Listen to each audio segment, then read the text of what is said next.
અરે શું તમારે પણ આ ભાઈ જેવી જ સમસ્યા છે કે નીટની તૈયારીઓ કરી રહ્યા છે પણ વગર કેલ્સીએ ગણતરી આગળ નથી વધતી અને સર ફિઝિક્સના દાખલાઓ સોલ્યુશન સુધી નથી પહોંચતા?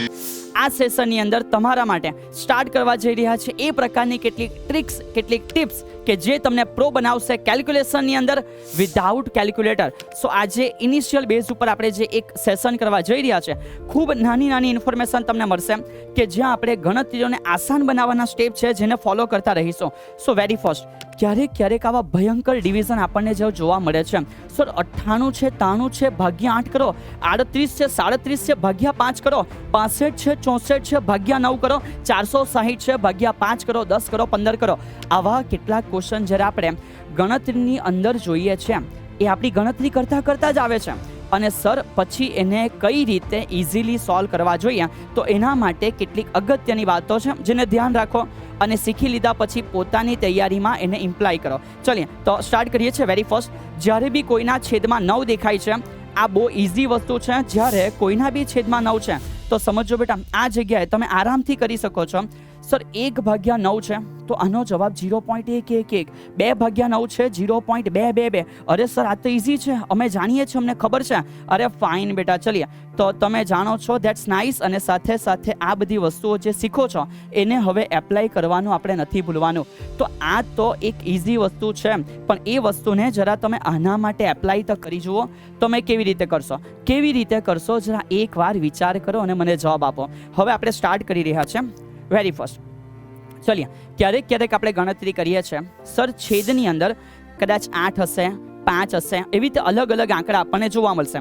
સો ધ્યાન રાખજો, જો મને ભાગાકાર કરતી વખતે છેદમાં 8 દેખાય છે, મેં કઈ રીતે આને ઇઝીલી સોલ્વ કરીશ?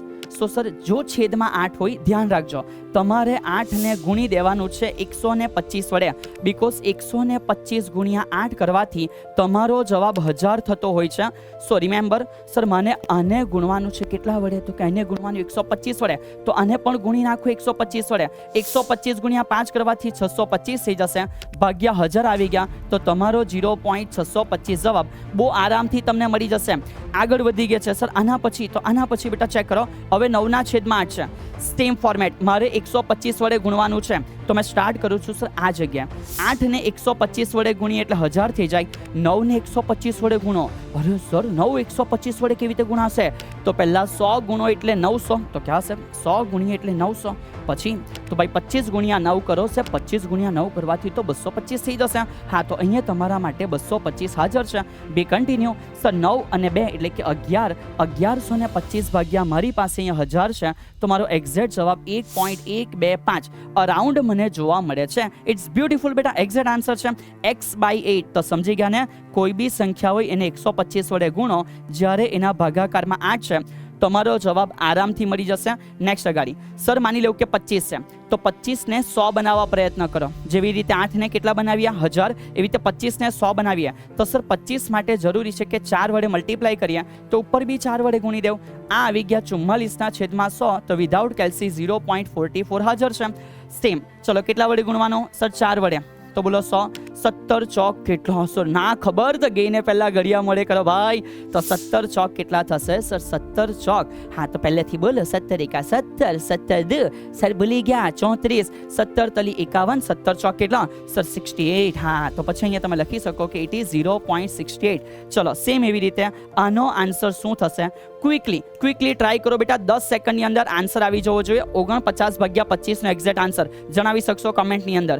બી કન્ટિન્યુ. એના પછીનો ભાગ, સર આના પછી ઘણી વખત ગણતરીમાં તમને પાઈ આવે છે, તો પાઈની અંદર PhD એની વેલ્યુ માટે બેટા નાની નાની વસ્તુ આપણે શીખી લેવાની છે. ધ્યાન રાખજો, પાઈ બરાબર 3.14 લે છે, એમાં કોઈ ના નથી. એ 2π બરાબર, હા 2π બરાબર 6.28, 4π થઈ જાય તે 12.56 છે. પણ આના બધાથી પણ જે અગત્યનું છે તમારા માટે આ છે, π² 9.8 થઈ જશે. Equal to you can say nearly equal two 10 થઈ જશે. હવે જરા આ પ્રકારનો આન્સર છે તો સાહેબ મેં કેવી રીતે લાવીશ? સો રિયાલિટીમાં બેટા પાઈ સ્ક્વેર એ નિયરલી ઇક્વલ ટુ 9.8 છે તો 1 થઈ જશે. સેમ એવી રીતે 20/, પાઈ સ્ક્વેર, તો મને ખબર પડે કે 20/, પાઈ સ્ક્વેર એ નિયરલી ઇક્વલ ટુ 10 થઈ જશે. તો આ થઈ ગયું એપ્રોક્સિમેશનની મેથડ બેટા, અને આનો જવાબ મારો નિયરલી ઇક્વલ ટુ 2 આવી જશે. સેમ પાઈના છેદમાં 10 છે. હા સર, હા તો ભાઈ આને સિમ્પલ સમજો. પાઈ 10 જે છે nearly equal to pi square છે, તો જવાબ તમારો 1/, પાઈ થઈ જશે. નજીક 12.56, તો ધ્યાન રાખજો આ 4 પાઈ છે, છેદમાં 2 પાઈ છે, તો જવાબ આવી ગયો બેટા 2. આ 12.56 આંકડો તમારા માટે બહુ જરૂરી છે. તમે મ્યુનોટ ભણો છો, યાદ કરો તો 4 પાઈ ઇન્ટુ 10⁻⁻7 ઘણી વાર યુઝ કર્યું છે, તો ત્યાં તમારા 12.56 તમને મદદરૂપ થશે. આ થઈ ગઈ બેટા પાઈ ઓરિએન્ટેડ વાતો. હવે આપણે આવી ગયા કે સર એપ્રોક્સિમેશનની અંદર બીજું કઈ રીતે ગણતરી કરી શકાશે? તો ધ્યાન રાખજો 75/23 છે. હવે એમ મારા માટે હાનિકારક છે કે સર 75/23 છે, તો હવે કરીશ કેવી રીતે? તો ધ્યાન રાખતા જાઓ કે મેં આ 23 ને સાંભળજો, હા આ મેં 23 ને નિયરલી ઇક્વલ ટુ 25 ધારીને મારો આન્સર 3 આજુબાજુ લઈ આવીશ. બિકોઝ મારી પાસે 4 ઓપ્શન છે, એમાંથી મારે કરેક્ટ આન્સર ટીક કરવાનો છે. તો જે આની નજીક છે એના પાસે ગઈને બેટા ક્લિક કરીને આગળ વધી જાઓ, કોઈ ટાઈમ પાસ નહીં કરવાનો હોય. સર 81/87, હે ભાઈ આ કેવી રીતે કરીશું 81/87? તો સુનો, બહુ સિમ્પલ વેમાં અહીંયાથી થશે. મેં 81/87 છે તેને લખી દેમ છું કે આ 81 છે. હા 81 છે, કોઈ પ્રોબ્લેમ નહીં. તો બેટા 81 મેં આ 87 ને 8.7 લખી દેમ અને ગુણ્યા 10 લખી દેમ. બોલો કોઈ ટ્રબલ? ના સર, આ તો સેમ થયું છે. હા તો અહીંયાથી આ 81 બેટા 8.7 which is nearly equal two 9, અને આ કેટલા આવી ગયા 10. ચલો કેટલા થયા સર? 9 × 9 = 81. યસ બેટા, તો આ આવી ગયા 9/10. તમારો જવાબ નિયરલી ઇક્વલ ટુ 0.9 આવશે. કેટલો આવશે? 0.9 આવી જશે. આથી એપ્રોક્સિમેશનની method nearly equal to point સુધી પહોંચો એટલે જવાબ નજીક આવી જશે. ચલો હવે ભાગ્યા 13 થઈ ગયું ને, એકદમ ગજબ કે 70/13 હું કેવી રીતે કરીશ એને બી આપણે કન્વર્ટ કરી દઈએ. તો માની લો કે 70 છે, મને 13ની આજુબાજુ સમજ પડવી જોઈએ કે 12.5 નજીક છે, તો મેં નિયરલી ઇક્વલ ટુ 12.5 લખું છું. હવે કામ પતી ગયું, અને મેં ગુણા 8 વડે અને આને બી ગુણા 8 વડે 7×8 = 56, તો આ 560 બેટા 12.5 છે ને એના ડબલ કરે તો 25, અને 25 ને 4 વડે ગુણે તો 100, એટલે કે ગુણ્યા 8 કરવાથી અહીંયા 100 આવી ગયો. તો મારો એક્ઝેક્ટ આન્સર જે મને જોવા મળે છે એ 5.6ની આજુબાજુ બેટા આવી જવો જોઈએ. ચલો એવી રીતે અહીંયા 52/19 છે, તો 52/19 માટે મારે અહીંયા શું કરવાનું છે? તો ભાઈ નિયરલી ઇક્વલ ટુ 52 બાય મેં અહીંયા 20 કન્સિડર કરી લઈશ, પછી મેં એને 5 વડે ગુણીશ અને 5 વડે ભાગીશ, એટલે કામ પતી ગયું. કે સર 25×5 કેટલા? તો કે ભાઈ 300, અને આ છે એટલે 260 થઈ ગયા. ના છેદમાં મારી પાસે બેટા અહીંયા કન્વર્ટ થઈને 100 આવી જશે. તો નિયરલી ઇક્વલ ટુ આન્સર 2.60ની આજુબાજુ મને મળે છે. તો આ રીતે જે સરે બતાવ્યું છે એવા 2-5 બીજા દાખલાઓ જાતે કરો, અને એની સેમ આ મેથડથી બેટા પ્રેક્ટિસ કરવાની શરૂઆત કરો. કેલ્સી લઈને વારંવાર લાગી જવાની જરૂર નથી. 4 વિકલ્પમાંથી એક વિકલ્પ સાચો છે ત્યાં સુધી આપણે પહોંચવું એ આપણા માટે આપણો મેઇન પર્પઝ છે. તો સરે આજે ડિવિઝન માટે બેટા કેટલીક ટ્રીક બતાવી છે.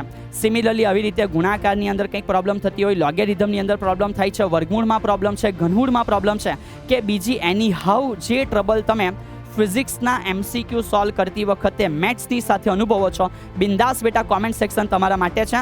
તમારી સમસ્યાઓ ત્યાં જણાવી શકો છો. એ બધી વસ્તુઓને આપણે કવર કરીને નેક્સ્ટ બીજો આવો એક ધમાકેદાર સેશન તમારા માટે બનાવશું. તો પોતાની તૈયારીઓને આગળ વધારતા રહો અને ફિઝિક્સને મેથ્સ દ્વારા મજબૂત બનાવતા રહો. જય હિન્દ.